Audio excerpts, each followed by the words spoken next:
Despite the superior quality of our fighters, the combat efficiency of the Japanese naval air forces almost immediately fell to less than half that of normal.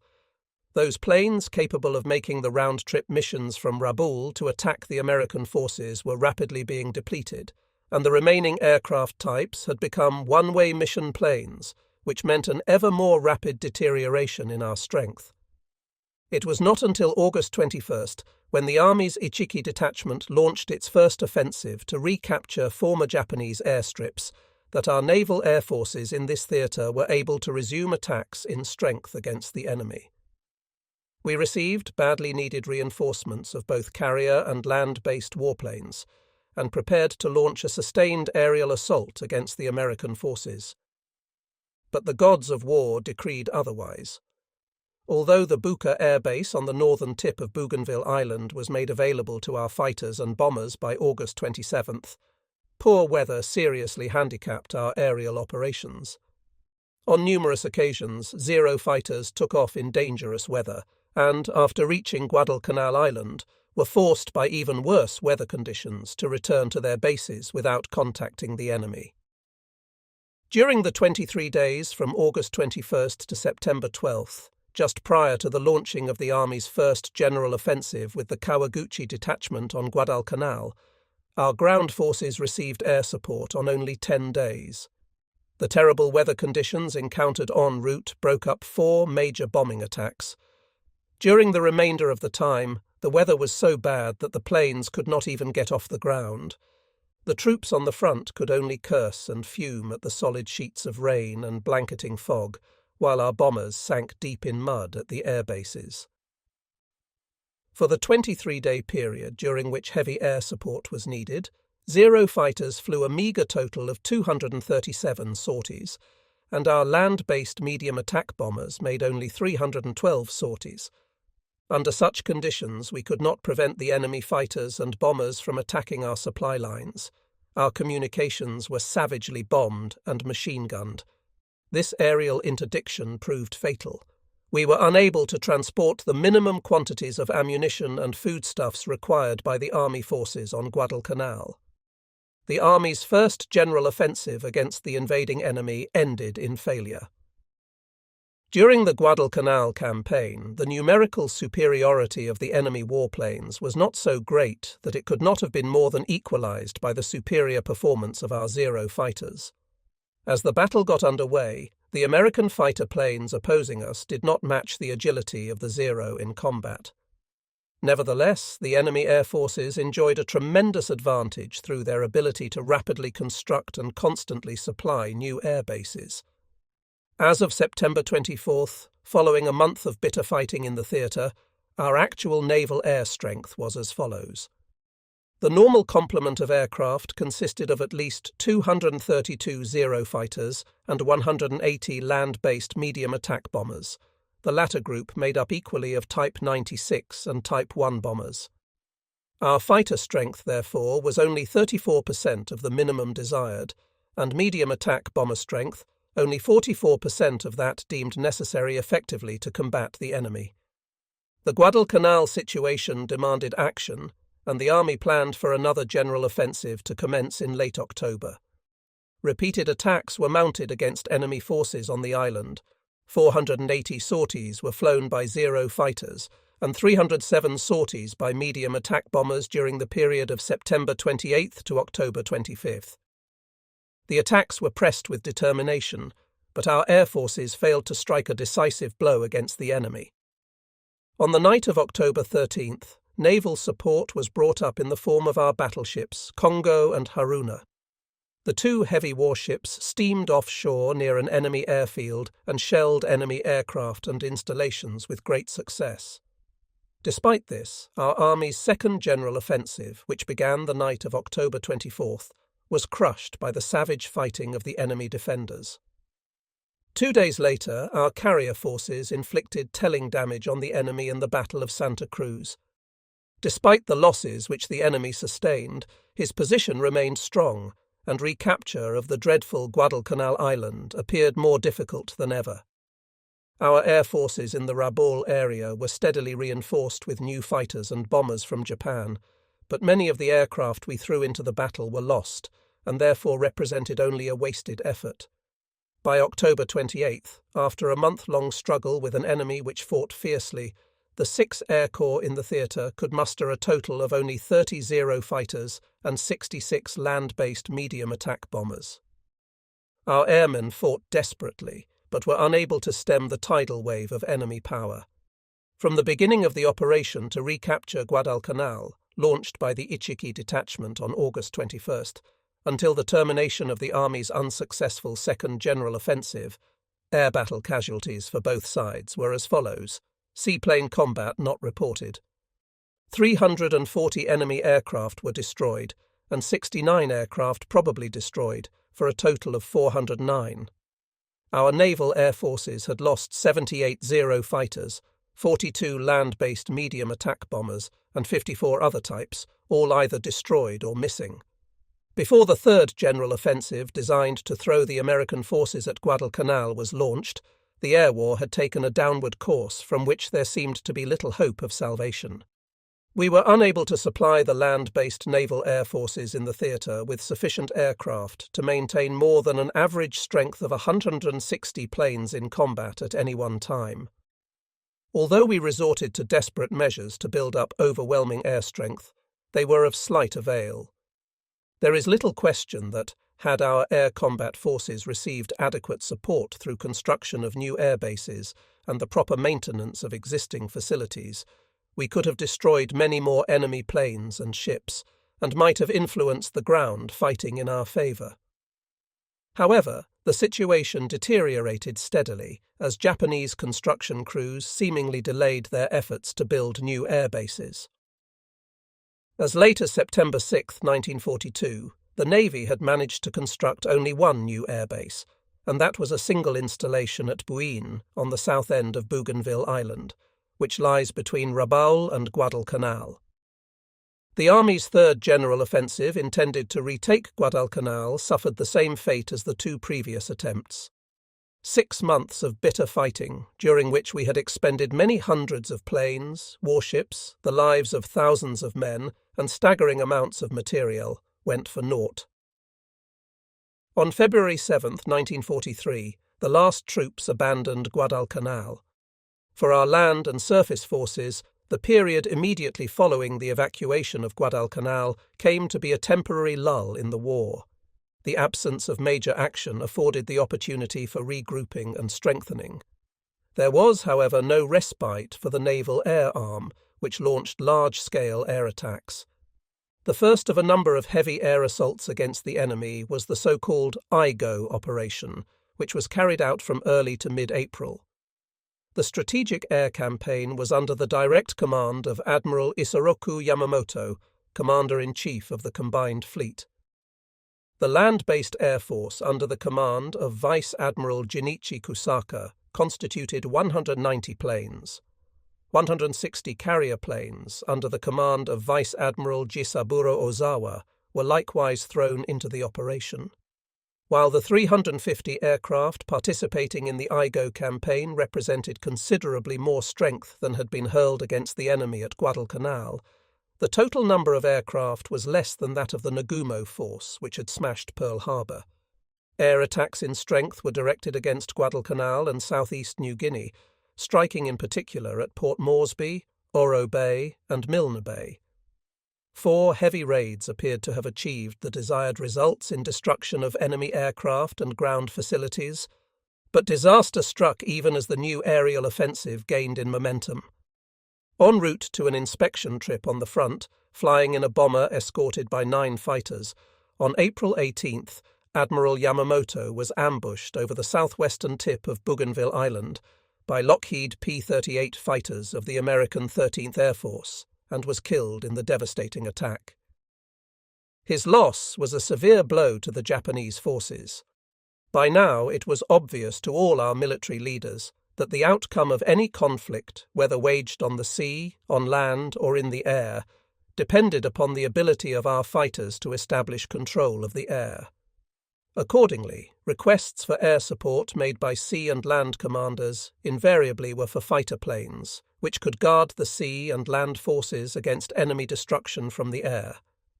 The concept of important air battles may be simplified by imagining the clashing of great air fleets, the core of which is constituted of fighter planes.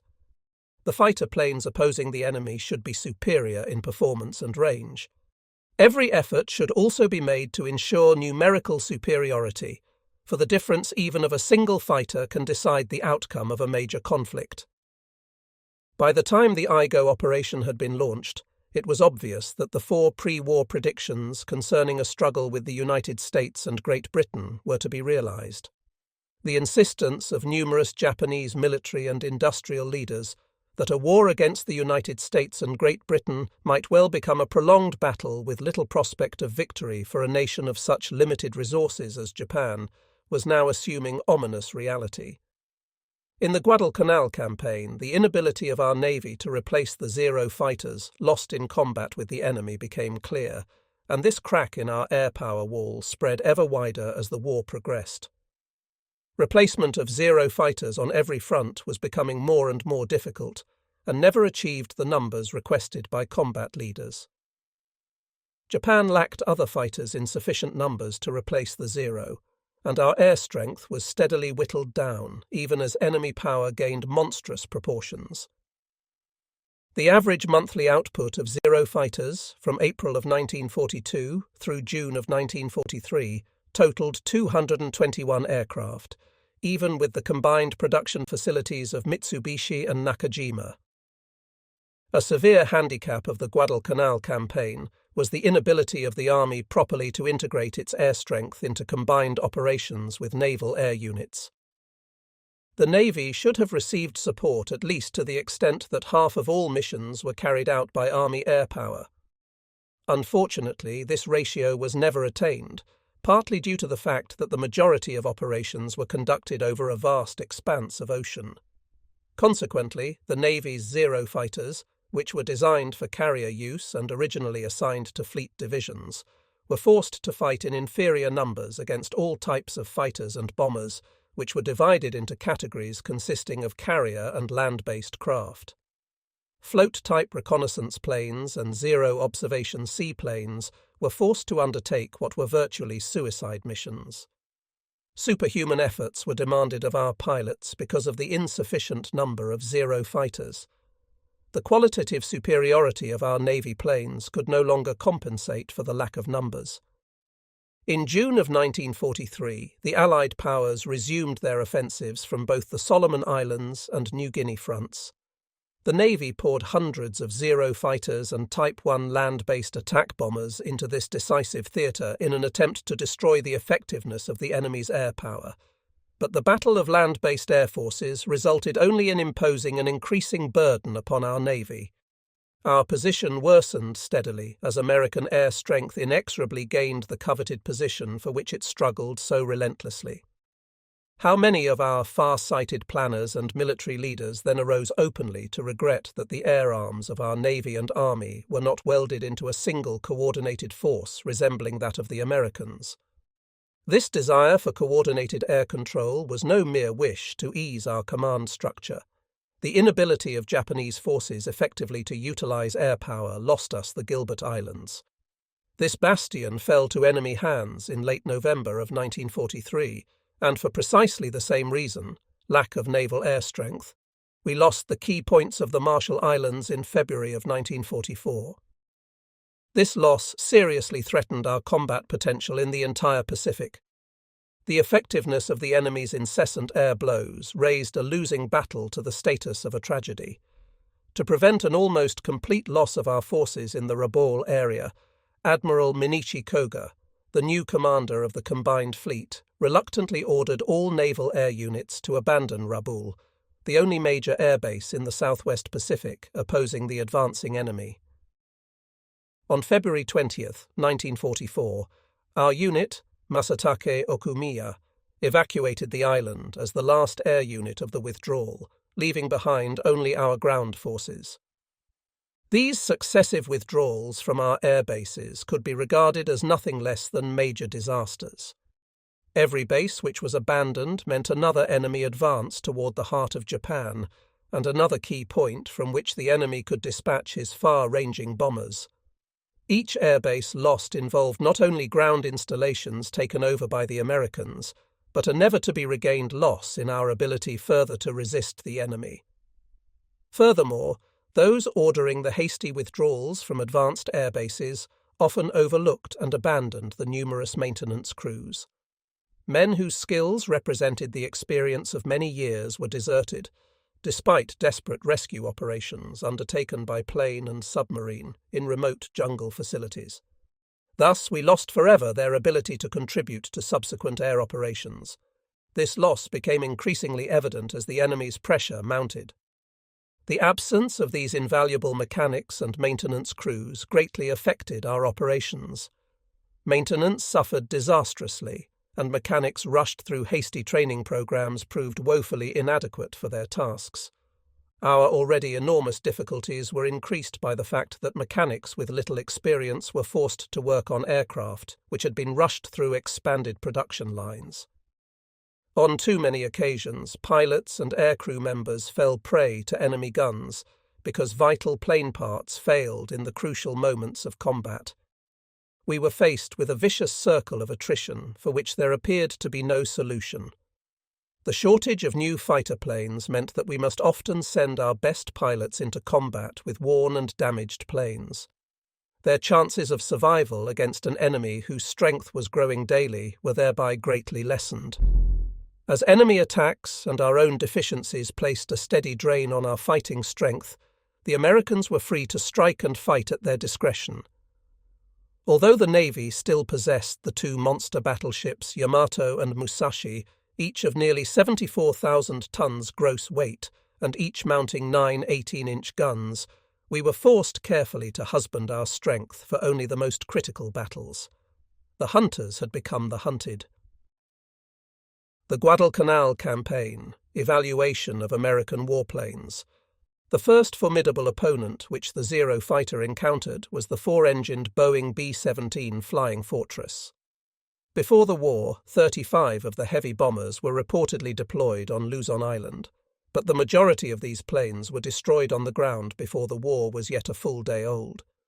Those few B-17s which managed to take to the air were attacked by Zero fighters in such numbers that they were overwhelmed and shot down before our overeager pilots could study their characteristics. During the period between these initial attacks and the successful completion of the Dutch East Indies campaign in March of 1942, the B-17s increasingly interrupted our operations with unexpected bombing raids. Their great radius of at least 750 nautical miles enabled them to fly from bases far beyond the reach of our Type 96 and Type 1 land-based bombers, upon which the Navy had placed such high hopes. Thanks to the excellent protection afforded by their bristling 12.7 mm machine guns, self-sealing fuel tanks, great load capacity, and far-reaching range, the B-17s continued to harass our forces in courageous and tenacious attacks. Our commanders believed the B-17 to be the enemy's only hope in the almost helpless plight in which he found himself in the early part of the war. Immediately after our occupation of Rabaul in late January of 1942, B-17s based at Port Moresby launched a series of persistent day and night attacks which rained bombs on our installations. Zero fighters of the Tainan Air Corps, a veteran fighter unit which had fought constantly against enemy planes since the outbreak of war, swarmed up to intercept and destroy the big bombers. It was not long before the Zero fighter pilots realized that they were confronted with an enemy plane well capable of defending itself, and one which could survive tremendous damage from the guns and cannon of the Zeros. On numerous occasions, the Boeings flew undaunted on their bombing and reconnaissance missions, despite the attacks of Zero fighters which swarmed about them, and which the enemy's heavy machine guns too often destroyed.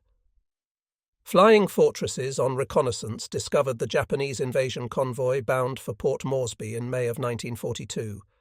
This led directly to the savagely fought Coral Sea Battle. Without the B-17's tremendous range, many of our operations would have been successfully executed without encountering enemy interference. The Midway Sea Battle of June 1942 was also due to far-reaching B-17s, which scoured the ocean surface in search of our invasion fleet and radioed the position of our ships to powerful American bombing forces. In the Guadalcanal campaign, the movement of our forces was constantly exposed to the prying eyes of B-17 crewmen.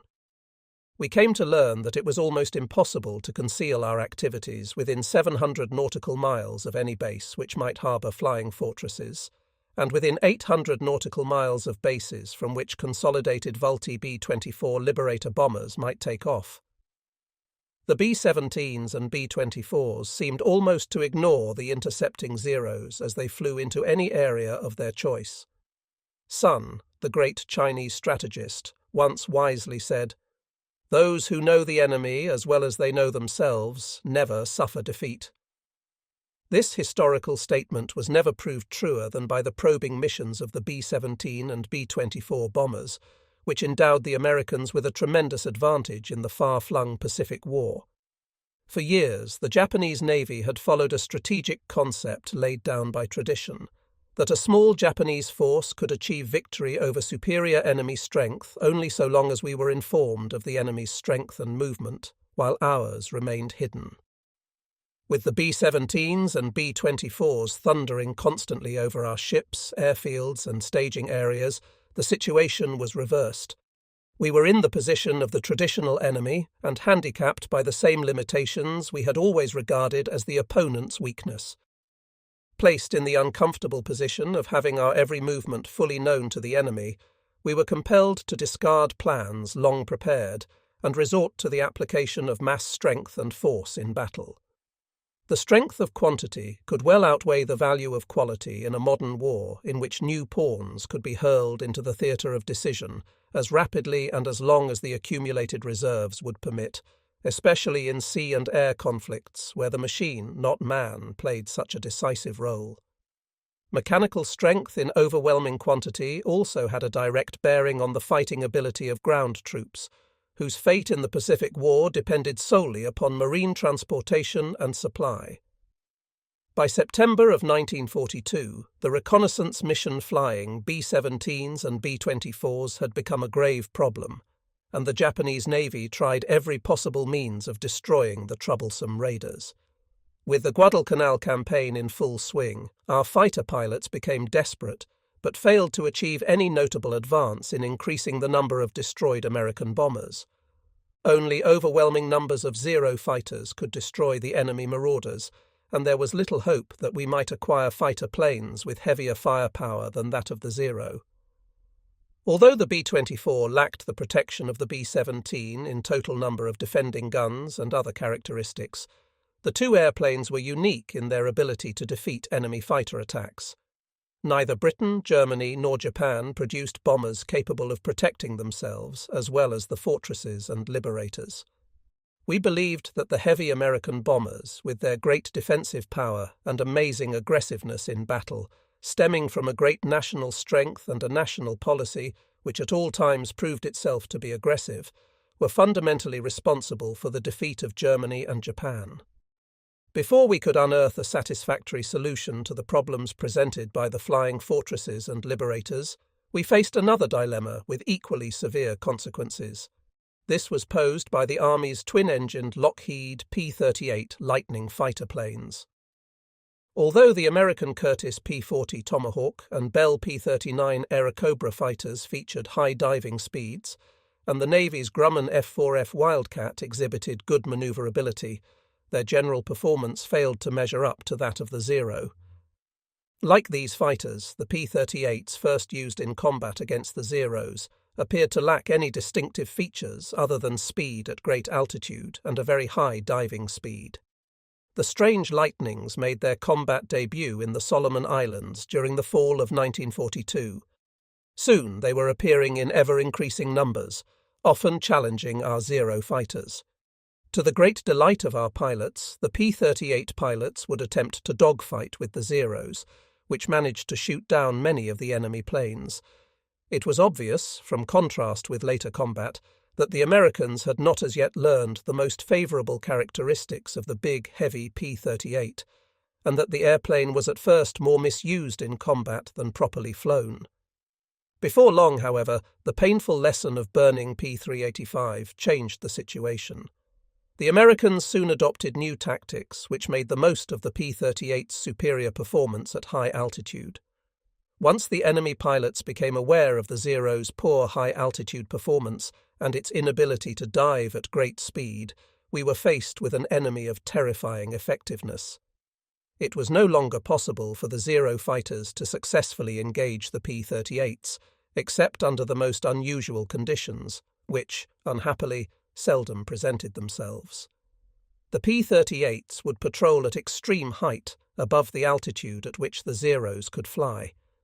Their great speed at high altitude enabled them to maneuver into the most advantageous positions.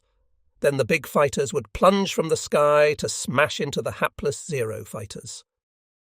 The peculiar sound of the P-38's twin engines became both familiar and bitterly hated by the Japanese all across the South Pacific. Our ground crews, especially those servicing the Zero fighters, could only shake their fists in futile gestures as the P-38s with their high-pitched roar flew dauntlessly over Buin on Bougainville Island, Rabaul, and other South Pacific bases. Pilots, too, were often heard cursing the speedy P-38s, which flaunted their flashing performance. The P-38 pilot was in a most enviable position. He could choose to fight when and where he desired, and on his own terms. Under such conditions, the Lightning became one of the most deadly of all enemy planes. If the P-38s appeared to challenge our fighters, the Zeros were forced to wait until the P-38s attacked under conditions most favourable to themselves. A Japanese victory was possible only when the enemy fighters made a positive bid to engage in a dogfight. Since the P-38s could choose the exact place and moment of combat, however, such opportunities were exceedingly rare. There is in this lesson of P-38 versus Zero the fundamental difference between air battles and those conflicts which occur on the land or sea surface. The only possible means of commencing major air combat at a desired moment is through the possession of aircraft superior to those available to the enemy. To enhance the possibility of success in air conflict, the maximum possible number of aircraft should be committed to battle.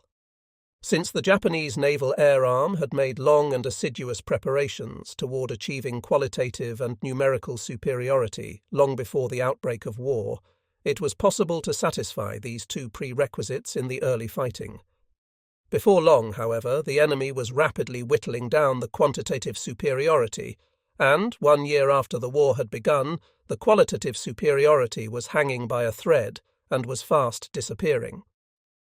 With our victorious sweep in the Pacific marred only by the single minor incident of Wake Island, our naval air forces began to suffer even more than usual the difficulties of an air war which began to favour the enemy. The first single-engine American fighter to seriously challenge the Zero was the chance-vought F-4U Corsair. At first, this fighter was reported to our naval intelligence as a carrier-borne plane which had failed in its carrier qualification tests because of poor deck-landing characteristics. The main American counter-offensives, which were launched from Guadalcanal, however, favoured the use of the new fighter because of the availability of land bases. In a short period of time, the excellent qualities of the Corsair became only too evident, and the enemy rapidly increased the Corsair fighter strength in the Solomons campaign. The strongest increase was noted about February of 1943, when we withdrew from Guadalcanal Island. Faster than the Zero in level flight and capable of infinitely greater diving speeds, the Corsairs soon proved to be a great nuisance to our fighters.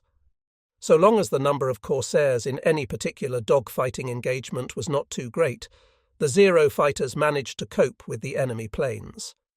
As the total number of Corsairs increased, however, the outnumbered Zeros ran into serious trouble, and the Japanese fighter commands were soon faced with serious losses inflicted by the speedy American Navy fighters. The Corsair was the first single-engine fighter, which clearly surpassed the Zero in performance. During the Gilbert's campaign in September of 1943, the enemy's new Grumman F-6F Hellcat fighter made its debut. The carrier-borne fighter plane was to become one of the Zero's most formidable opponents. Our first reports on the new Grumman fighter stated that its design had been affected by a careful American examination of a Zero fighter captured in the Aleutians in the spring of 1942. To some extent, this appeared to be so, since the philosophy of weight saving was carried throughout the Hellcat's structure, to an extent without parallel in other American aircraft of that time. There is no doubt that the new Hellcat was superior in every respect to the Zero, except in the factors of maneuverability and range. It carried heavier armament, could outclimb and outside the Zero, could fly at higher altitudes, and was well protected with self-sealing fuel tanks and armor plate. Like the Wildcat and Corsair, the new Grumman was armed with 6 12.7mm machine guns, but it carried a much greater load of ammunition than the other fighters. Of the many American fighter planes we encountered in the Pacific, the Hellcat was the only aircraft which could acquit itself with distinction in a fighter-versus-fighter dogfight. The Americans claimed that with the Hellcat, the United States Navy had recovered for the first time since the war's beginning the ability to engage the Japanese Zero in close-in fighting. The favorite American maneuver was to assign a pair of fighters to attack a Zero fighter in a steep dive, during which high speed was attained. Once the Zero was within range of the enemy guns, the Hellcats would open fire, roar past, and make a sharp turn to withdraw. Of the many American fighters, the Hellcat was the only plane the design of which was undertaken after the attack on Pearl Harbor, and then placed in mass production for Pacific use. More than 10,000 F-6F fighters were built before production ceased at the end of 1945. Like the Corsair, the Hellcat was equipped with a Pratt & Whitney 2,000 horsepower, air-cooled double Wasp radial engine. The more powerful the engine in a fighter plane, the better its performance will be. This is especially true of fighters in which climbing ability is stressed. With increased engine power, a fighter plane may also increase its armament, be fitted with self-sealing fuel tanks, armor plate and other equipment, and not unduly sacrifice performance. Japanese engineers had too long delayed their efforts toward producing practicable, powerful aircraft engines, and a wide gap existed between the superior products of the United States and the engines we could produce. Despite our strenuous efforts, we could not hope to match the superb products of American technology. In 1944, Mitsubishi rushed mass production of its 2,000 horsepower class Shei-42 engine, but the engine's weight prohibited its successful use on fighter planes. Lieutenant Commander Mitsugu Kofukuda, flight commander of the 6th Air Corps assigned to the Buin Air Base, participated in the Guadalcanal battle during the 7 months following the American invasion. Commander Kofukuda later edited copious notes he had kept through the campaign. These afford unusual insight into air activities and combat of that period. Throughout the Guadalcanal campaign, a variety of American Army and Navy aircraft participated in combat against Japanese forces. The majority of fighter planes encountered during the invasion were Navy Grumman F-4F Wildcats and Army Curtiss P-40 Tomahawks, but the F-4F fighters increased greatly in number after the battle had begun. Bell P-39. Airacobras were observed in fair numbers when the campaign began, but these were gradually replaced with the big Lockheed P-38 Lightning fighters. Chance Vought F-4U Corsairs participated in the Guadalcanal, fighting only toward the end of the campaign. The Stubby Grumman Wildcats featured performance characteristics generally similar to those of our Zero fighters, but the enemy plane proved inferior in almost every respect to the Zero. Because of the general similarity, however, dogfights between the Wildcats and Zeros were not uncommon. In these combats, the Japanese pilots possessed a decided advantage, since the Zero could outmaneuver its opponent and was able to outclimb, and could fly faster than the Grummans. The initial and one-sided victories which the Zero fighters scored in the early phase of the war endowed the plane with mysterious characteristics. mysterious only to the American pilots, of course. The Zero's flashing maneuverability and speed, which had resulted in the destruction of hundreds of enemy planes, seemed to convince the American pilots that the Zero could not be defeated in a close-in battle in which the opponents were of equal number.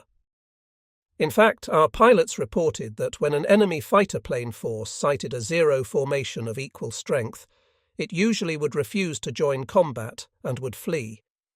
This observation was made chiefly in the Solomons area, although, of course, such enemy timidity was not always to be relied upon.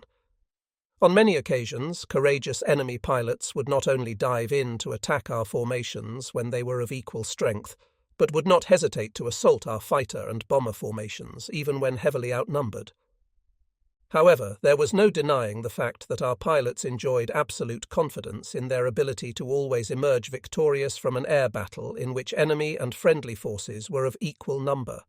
Such confidence was not limited to the pilots. It was shared by the Air Force Headquarters staff. When our Zero pilots were forced into an engagement in which their strength was about half that of the enemy, the usual outcome was a wild melee which usually resulted in equal damage to both opponents. As the maneuverability of the Army P-38 and P-40 fighter was markedly inferior to that of the Zero, the enemy pilots soon learned to avoid dogfights, in which they were at a decided disadvantage.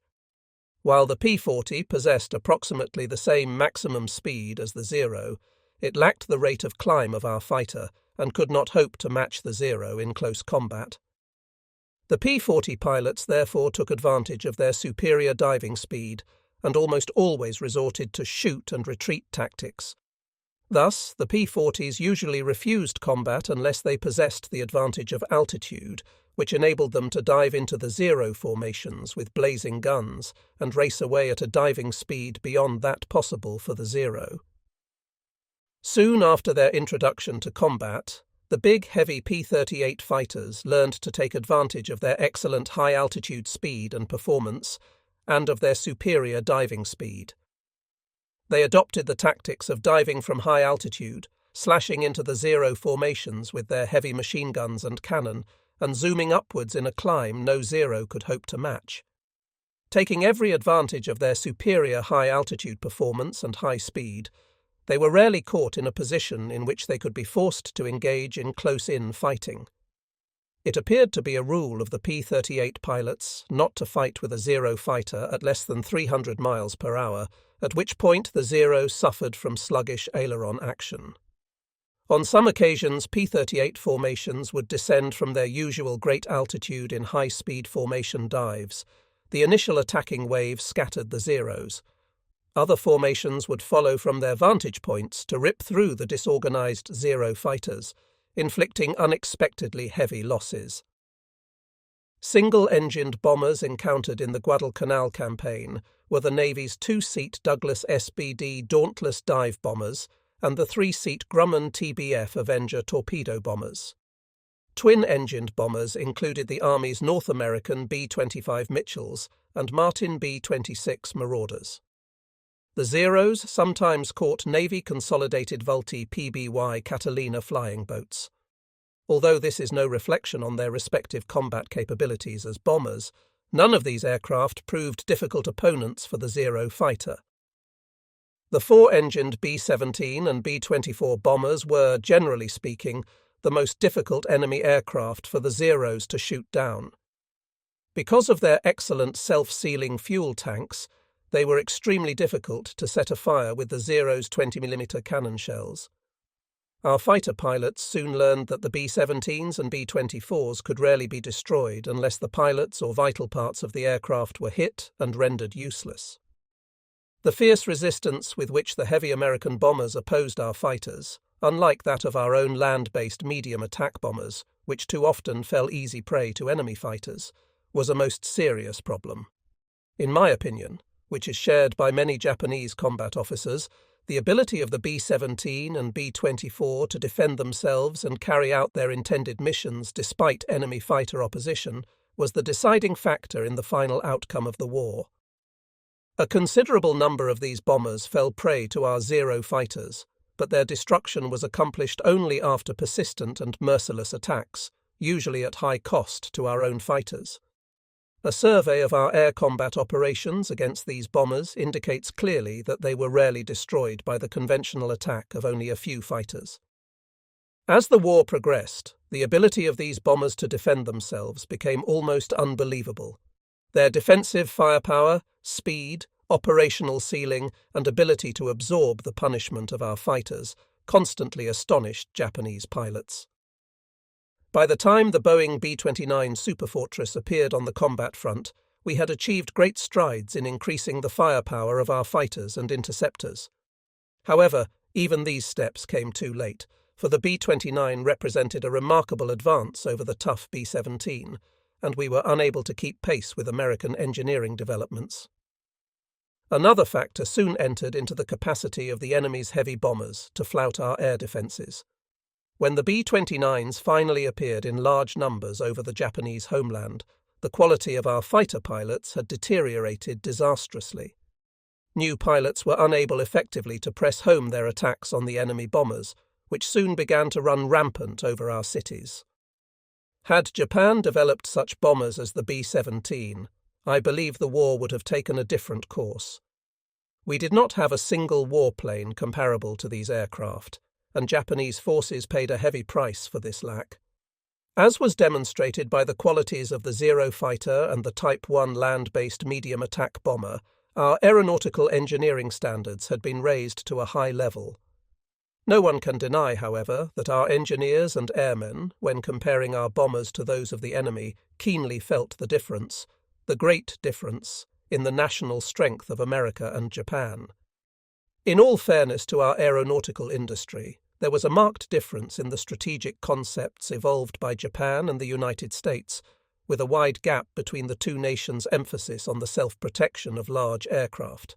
But it is equally true that this difference stemmed from the Americans' scientific ability to keep their aircraft flying despite enemy damage.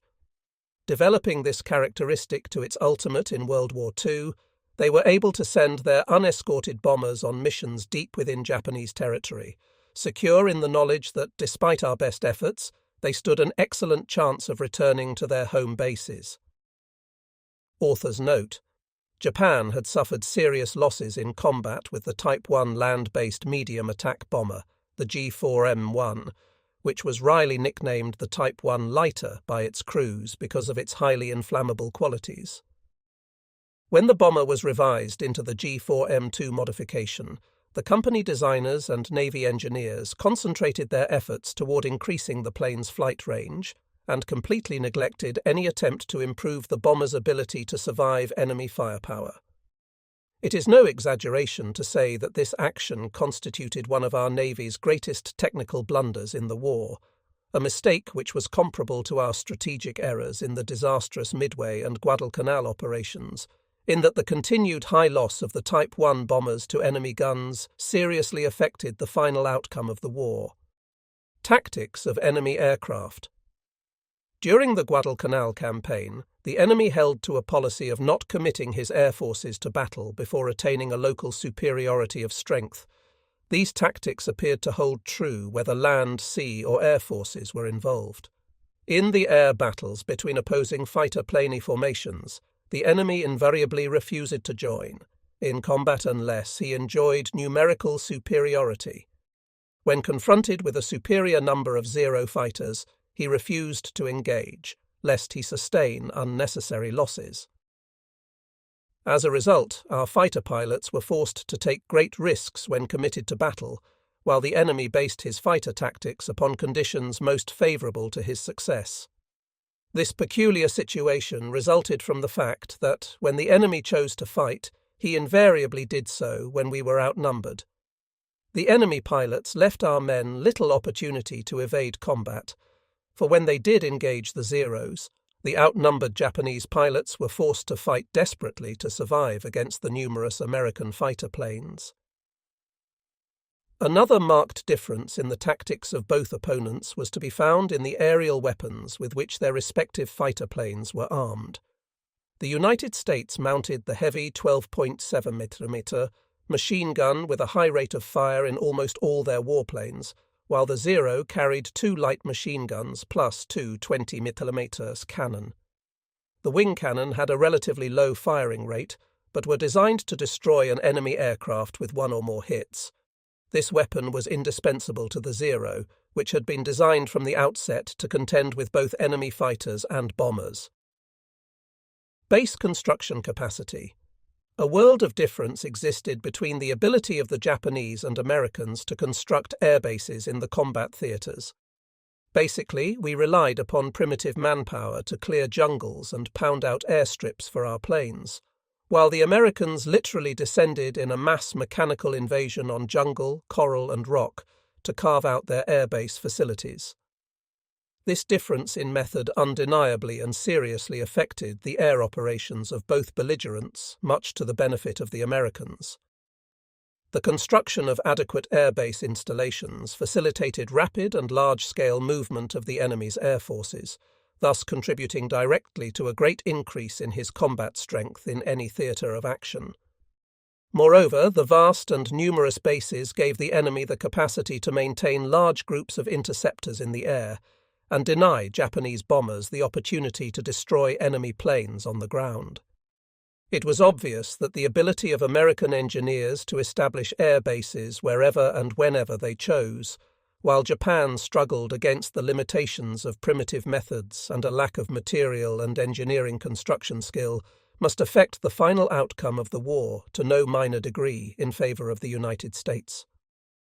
One of the major points which has too often been overlooked in an evaluation of fighting power, but which determined to a large extent the efficiency of air units, was that of hygienic installations. Japanese engineers paid scant attention to this problem, dismissing the pressing matter of mosquito protection by simply rigging mosquito nets in personnel quarters. Sanitary facilities were basically crude and ineffective. Certainly they contributed nothing to the morale of ground and air crews. The Americans, by contrast, swept vast areas surrounding their ground installations with advanced mechanical aids. Through exhaustive disinfecting operations, they banished flies and mosquitoes from their air bases and paid similar attention to every phase of sanitation and disease. Some may consider this a prosaic matter, but it was vital to the men forced to live on desert islands and in the midst of jungles swarming with disease and insect life. The inevitable outcome of such neglect was a tremendous difference in the health of the American and Japanese personnel who were assigned to these forward air facilities. In such matters as the support of our combat weapons, the Japanese Army and Navy proved to be woefully neglectful.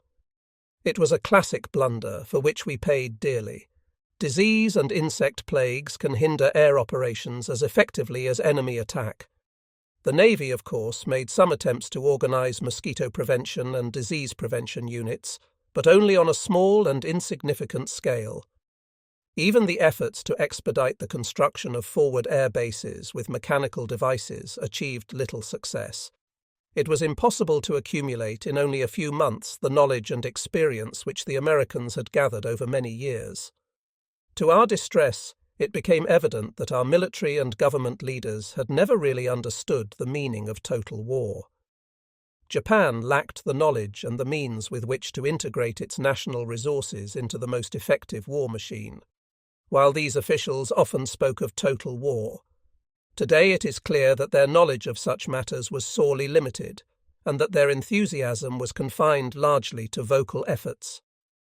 Our defeat at Guadalcanal was due primarily to the great military strength and the tenacious attacks of the enemy on land, at sea, and in the air, but causes of that defeat were to be found also directly within the combined fleet.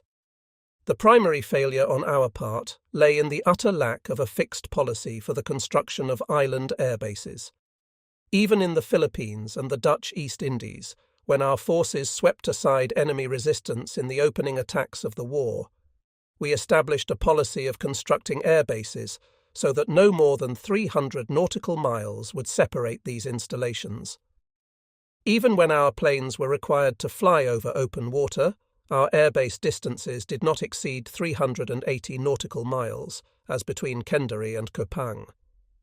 At Guadalcanal, however, the Navy bungled its planning for logistics support, and no explanation can possibly excuse the failure to provide air bases in the approximately 600 nautical mile stretch between Rabaul and Guadalcanal. This was perhaps the most serious error committed by our Navy in the Southwest Pacific, and stemmed directly from the unjustified optimism created by our initial victories. This overconfidence, in retrospect an attitude which is seen to have engendered fatal consequences, prevented our commanding officers from evaluating soberly the inevitable enemy counterattack. It is also true that this episode illustrates the Japanese Navy's true nature, for we repeatedly failed to investigate our future needs for mutual assistance between military bases, the transportation and logistics requirements of our forces, and the anticipated distances between our air installations and those of the enemy. Our second fault lay in the fact that we never studied properly the problems of airbase construction, maintenance and supply. Neither did we appreciate accurately the limitations of air operations which could be conducted from any land installation.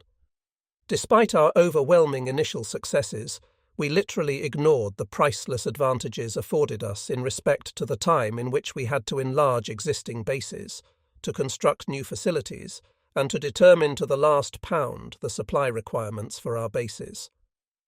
Thus, while we could have prepared a bastion of air power networks from which our planes could have effectively assaulted the Guadalcanal invaders, we did nothing toward this end. This failure on our part in great measure caused the loss of Guadalcanal. It was a bizarre situation, for in such matters as aircraft performance, pilot skill, and efficient use of manpower, we clearly exceeded the enemy's best efforts. Our overconfidence, however, cost us the results of years of painstaking labour and allowed the enemy to begin his long trek back into the Pacific, which resulted eventually in our total defeat. This inability to coordinate the military and economic strength at our disposal was not restricted to the Navy Air Force only. It existed to a much severer degree within the ranks of the Army, and indeed might accurately be described as characteristic of the entire nation. The blame rested directly upon the shoulders of the Naval General Staff of Tokyo and with the staff officers of the combined fleet. They, too, allowed overconfidence to dim their appraisal of the Pacific situation, and, since they were directly responsible for the war's conduct, the guilt is primarily theirs. This lack of competence undermined much of the brilliant work performed by Admiral Isoroku Yamamoto, who suddenly found his formerly advancing forces facing an enemy fighting savagely for an obscure island in the Southwest Pacific. All the Admiral's meticulous plans, which had proven so effective in this battle area, foundered suddenly in the face of our own deficiencies. Certainly the interval between the time of our occupation of the Solomons and the enemy's return should have allowed us to hurl a wall of fire and steel at the invading forces. Instead, our planes disappeared in the open sea from lack of fuel. Our pilots became exhausted from overextended missions. We encountered severe difficulties in replacement of men, material, and aircraft, and we watched helplessly as enemy strength inexorably increased. The most bitter pill of all for Admiral Yamamoto to swallow was that, despite our obvious lack of preparation, we still had immediately available in the Guadalcanal area sufficient strength to mount a strong counterattack which could have wrecked the American invasion fleet and caused terrible casualties among the still comparatively weak landing forces. There was every reason to believe, from the available Japanese strength in the area, that we would make this counterattack. Not only did we have effective air power, but our combined fleet could at once muster at least twice the surface strength of the enemy fleet. Instead, while the enemy committed to the defence of his initial precarious beachhead all available aircraft, the new battleships South Dakota and Washington, and all available warships, units of our combined fleet remained uselessly at anchor at Rabaul and Truk. At the precise moment when the enemy's plans hung desperately on coordination of his efforts, and when our fleet was in a most favourable position to disrupt the invasion and destroy the enemy ships, we failed to act. This lack of decision later cost us dearly, for the advantages once presented in the early stages of the Guadalcanal fighting disappeared rapidly, and our own fleet suffered repeated defeats. Many of our own strategists have compared the defeat at Guadalcanal with the havoc suffered at Midway. Truly, our same weaknesses responsible for the great American naval victory in the former battle appear to have been repeated. The successful enemy invasion of Guadalcanal and subsequent enemy campaigns led many of our people to believe that Japan lost the war simply because the Navy overestimated the ability of our army to defend the islands in the Pacific. They felt that this succession of Japanese army defeats at the hands of the rampaging American amphibious forces was directly responsible for the Navy's own losses. We who evaluated realistically the capabilities of our own army knew only too well that our ground forces never were prepared adequately for Pacific combat. For years, our army trained to fight a war with Russia, which it regarded as inevitable. This same army group of leaders woefully lacked a true understanding of the United States. They were not aware of the nature and the strength of the American people, nor did they appreciate the overwhelming military strength American industry could bring to bear against any enemy. I do not believe that our own Naval General Staff was so ill-informed or so unintelligent as to misjudge the Army's strength in times of emergency. It was a poorly held secret among the military hierarchy that our Army was never truly capable of extensive island operations. To us, the Army was a cripple, and at best its effectiveness would always be limited. Ever since the beginning of the second stage operation, prefaced by the disaster at Midway, Admiral Yamamoto faced a situation which became increasingly desperate. One might say frankly that, despite his most intensive future efforts, the Admiral was doomed to know only defeat for the remainder of the war. With the enemy finally in firm possession of Guadalcanal Island, we were now defending ourselves against future enemy attacks. The Pacific War had run through its first full cycle, and the enemy was on the move. Studying carefully our defense positions across the Pacific, Admiral Yamamoto discovered that our chain of island defenses and fleet units was riddled with weak points through which the enemy could strike. It was vital that these gaps be plugged, that we establish as close to an impregnable defense line as was possible. Yamamoto's greatest need was for time. It was necessary to hold back the mounting enemy blows until we had secured our defences. Abruptly, the Admiral's attention was drawn to the increasing tempo of enemy air attacks in the eastern part of New Guinea and the Solomons. The effectiveness of enemy air strength was brought to the Admiral with the news of a crushing defeat, which, if similar events were permitted to occur in the future, promised terrifying disasters for Japan. On the afternoon of March 2, 1943, a large Japanese convoy was sighted by patrolling B-24 bombers north of Cape Gloucester, bound for Leh in an effort to reinforce our troops in the Leh-Salamaua area. The convoy consisted of 8 destroyers: Shikanami, Yukikaze, Asagamo, Uranami, Arashio, Asashio, Shirayuki, and Tokitsukaze, a special service vessel, Nojima, and 8 transports, the 3,800-ton Shinano Maru, 6,870-ton Teiyo Maru, 6,500-ton Oigawa Maru, 5,500-ton Kyokusei Maru, 3,550-ton Taimei Maru, 2,746-ton Ayo Maru, 700-ton Kenbu Maru, and 543-ton Kokoku Maru. Aboard the convoy, in addition to the crews of the vessels, were 5,000 ground troops assigned to the 51st Division. The Kenbu Maru particularly was sorely needed at Leh, since she carried aircraft, fuel, spare parts, and other vital supplies. When first sighted, the convoy lay protected beneath a solid weather front, broken only occasionally. The B-24 sighting, however, had been dispatched immediately to nearby enemy air combat units. By daybreak of March 3rd, the Americans, aided by Australian units, hurled a savage attack against the convoy. 137 planes of the 5th Air Force and the RAAF battered our ships. Everything from fighters to heavy bombers, including B-17s, B-24s, A-20s, B-25s, P-38s, and Beaufighters, swarmed at the helpless convoy. Other enemy fighters, meanwhile, attacked our airfields to draw off Zero fighters based at Leh and Salamaua. Bombs crashed with deadly accuracy into one ship after the other, and the enemy planes raked the vessels with machine guns and cannon to add to the carnage. Despite frantic defensive action by Zero fighters, we could do almost nothing to stem the vicious attack. By early afternoon, closing weather afforded the convoy a respite as low clouds forced the enemy planes to withdraw. They left behind them a bizarre sea littered with bodies and wreckage. During the night of March 3 to 4, enemy seaplanes tracked the convoy, what was left of it, and dropped bombs intermittently without effect. The breaking dawn confirmed the fears of survivors. The planes came screaming in again, skipping bombs across the water and strafing with uncanny accuracy.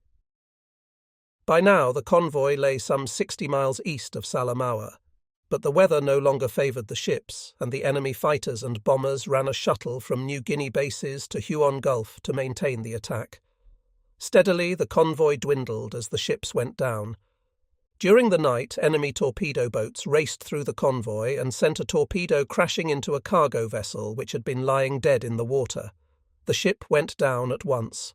On March 5th, as enemy fighters raked the wreckage and survivors in strafing attacks, a bomber brought the disaster to a finale by sinking the only destroyer still in the area. Every transport, as well as the Nojima and 4 destroyers, was sent to the bottom. Only 4 destroyers, the Shikinami, Yukikaze, Asagumo, and Uranami, were able to reach friendly harbour. Desperately needed supplies littered the Bismarck Sea, and some 3,000 corpses floated in the oily, bloody waters. The enemy planes shot 10 Zeros out of the sky, and badly damaged 5 others. Despite the fact that destroyers and submarines bent every effort to rescue survivors, we saved only 2,734 men. The enemy lost 3 P-38s, 1 B-17, 1 B-25, and 1 Beaufighter. Our losses for this single battle were fantastic. Not during the entire savage fighting at Guadalcanal did we suffer a single comparable blow. It became imperative that we block the continued enemy air activities before these attacks became commonplace. We knew we could no longer run cargo ships or even fast destroyer transports to any front on the north coast of New Guinea, east of Wewak. Our supply operation to northeastern New Guinea became a scrabbler's run of barges, small craft, and submarines. Admiral Yamamoto personally assumed command of his air forces in the theatre, establishing advanced command headquarters at Rabaul. He intended specifically to direct all air activities to destroy enemy air power in the area. This was Operation A, Aigo Sakusen. Yamamoto established 21st Air Flotilla headquarters at Kavieng on the northern end of New Ireland under Rear Admiral Toshinosuke Ichimam, and sent the 26th Air Flotilla to Bai on southern Bougainville under Rear Admiral Kanei Kozaka. The air groups of the 1st Carrier Division, under Vice Admiral Jisaburo Ozawa, moved into Rabaul. Also placed at Rabaul was the main body of the 21st Air Flotilla under Rear Admiral Ichimaru. The air groups of the 2nd Carrier Division under Vice Admiral Kakuji Kakuda remained in Rabaul only when not in action. When attacking Guadalcanal, the division advanced its headquarters to our base on Balale Island, near Buin. Admiral Yamamoto had immediately available a total air strength of 350 planes, including 190 under Vice Admiral Kusaka's command, and 160 carrier-based planes under Vice Admiral Ozawa's command. The latter officer had replaced Vice Admiral Nagumo. Despite the scale of Yamamoto's intended operation, his force of 350 airplanes was numerically smaller than that of the Nagumo force employed in the Pearl Harbor attack, or even the Sukahara force used in the Philippines and Malaya area operations. Yamamoto's air fleet could carry a slightly greater weight of bombs, since he would employ twin-engined attack bombers. Nevertheless, the total air power assembled by the Admiral presented an alarming picture. His forces constituted the main strength of Japan's first-line air power after only 18 months of war, during which time our Navy afforded aircraft construction its first priority. In other words, the Navy Air Force had not expanded. Indeed, we now had less combat airplanes than we did at the war's outset. This fact alone demonstrated dramatically the adverse conditions under which our Navy planes combated the enemy, for in this same time interval the Americans, as well as the English and the Australians, hurled ever-increasing numbers of fighters and bombers at us. Further difficulties arose in our pilot replacement program. Guadalcanal had cut sharply into the ranks of qualified pilots, and our Navy Air Force suffered increasingly from difficulties resulting from pilots with insufficient training. Before the outset of Yamamoto's Operation A, I, Okumiya, was Air Staff Officer to Admiral Kakuda, and was required to train many lieutenants directly out of pilot school.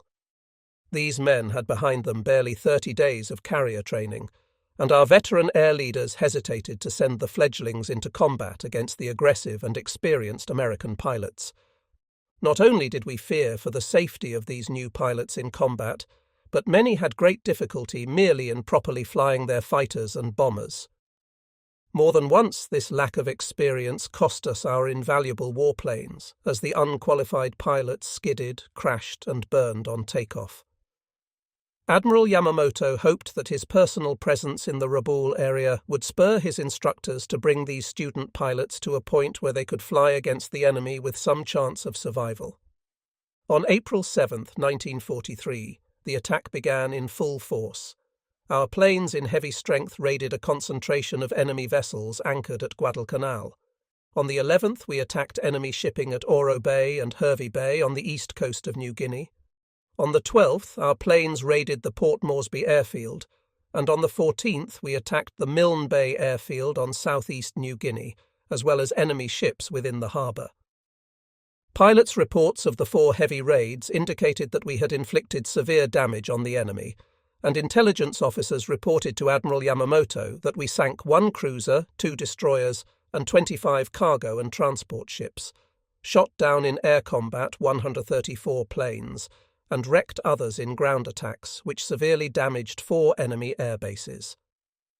Again, our pilots overestimated the efficiency of their attacks, for post-war investigations revealed that the Americans, while hit hard, suffered far less damage than we were led to believe. Our losses included at least 49 planes shot down and missing, in addition to those which were damaged. Convinced by his pilot's reports that his original goal of wreaking great havoc among the American airfields and reducing the effectiveness of enemy air power had been accomplished, Yamamoto declared Operation A as concluded successfully and ordered his land-based air forces to resume their original attack missions. He sent the carrier-based planes back to Truk, where they rejoined their original groups. I had participated actively in the entire operation, and remember clearly the final conference on the campaign. Our officers expressed great concern over the severe bomber losses we had experienced at the hands of the enemy fighter pilots, for only 4 missions had cost us 50 planes.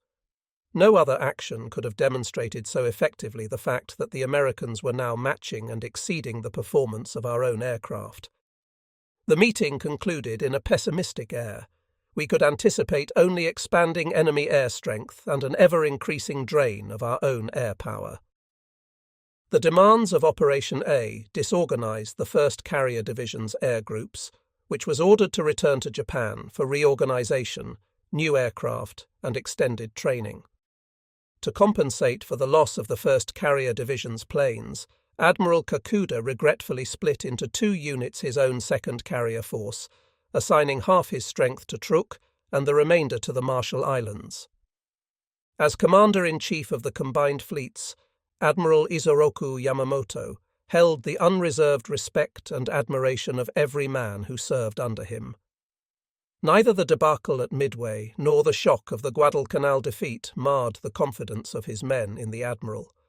This was not merely the result of military conduct, but Yamamoto was afforded a personal loyalty which bordered on the fanatic. No other officer ever approached the immense popularity of this single man, who, when confronted with the unexpected disasters in the Pacific, personally accepted the responsibility for failure, and at no time tolerated accusations of his subordinates. Yamamoto was every inch the perfect military figure, and conducted himself on all occasions with military reserve and aplomb. Even at Rabaul and Truk, he suffered the intense heat of the tropical sun, impeccably attired in the pure white Navy officer uniform. This figure of the Commander-in-Chief, oblivious to heat, tropical humidity, and insects, never failed to impress every officer and enlisted man. Yamamoto was not merely an admiral, he was the personification of the Navy. The Admiral's Operation A was to be launched with a heavy air blow against the enemy on April 7th. On the afternoon of the 6th, Vice Admiral Kakuda planned to leave Vunakanau for our air base at Balale, a small island south of Buin. The Admiral would fly in a Type 1 Betty bomber, which would lead a fighter plane group to join the X-Raid, the first step of the operation. The weather on the 6th was very bad. Constant heavy rains covered the airfield with volcanic ash, and there seemed little prospect for brighter skies. The ground crews worked ceaselessly to maintain our airplanes in readiness, despite the airfield's condition. The roads leading from the field to Rabaul became muddy quagmires, and travel by automobile was a risky affair. Despite the weather and the risk of becoming caught in the mud, Admiral Yamamoto drove to the field personally to see Admiral Kakuda off. The 17-mile trip to the field from Rabaul was a jolting, mud-splattered journey, yet Yamamoto appeared no more uncomfortable than if he were in his Tokyo headquarters. The Commander-in-Chief spoke briefly to the assembled pilots and crew members, wishing them good fortune in the forthcoming battles. To the Japanese pilots, this was a great moment. They were fortified by Yamamoto's good wishes, and no obstacle seemed too great to be overcome. I was in Admiral Kakuda's bomber, the first airplane to leave the mud of the Rabaul field. Behind us, the fighters jockeyed for takeoff position, rocking the landing wheels to clear them from the sucking mire. One by one, the fighters struggled along the strip and lifted into the murky skies. I looked back at the dwindling field, where the white uniforms of Admiral Yamamoto and Vice Admiral Ugaki stood out distinctly against the drab ground. It was an incongruous scene, for Yamamoto looked little different in these forsaken surroundings than when I had last seen him as we left Hiroshima Bay.